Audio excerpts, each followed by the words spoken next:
Unraveling Deferment, a guide to understanding its use in English. Hello, everyone. Welcome back to our channel where we make English learning easy and fun. Today, we're diving into a word that often pops up in various contexts: deferment. Understanding this word can be incredibly useful, especially in formal and financial settings. So, let's get started and unravel the layers of meaning behind deferment. Deferment refers to the action of delaying something or putting it off to a later time. It's often used in financial and legal contexts.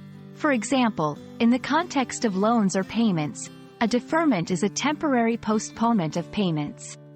It's important to understand that deferment does not cancel the obligation, it merely delays it.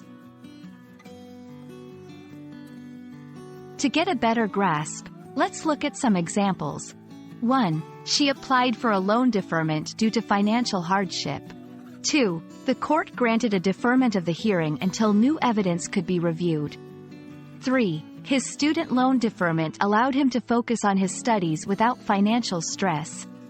Notice how deferment is often paired with the reason for the delay, like financial hardship, or a specific condition, like studying. It's easy to confuse deferment with defer. While they are related, defer is the verb form. It means to put off an action or decision. For example, they decided to defer the meeting until next week. On the other hand, deferment is the noun form, referring to the act of deferring or the period of postponement.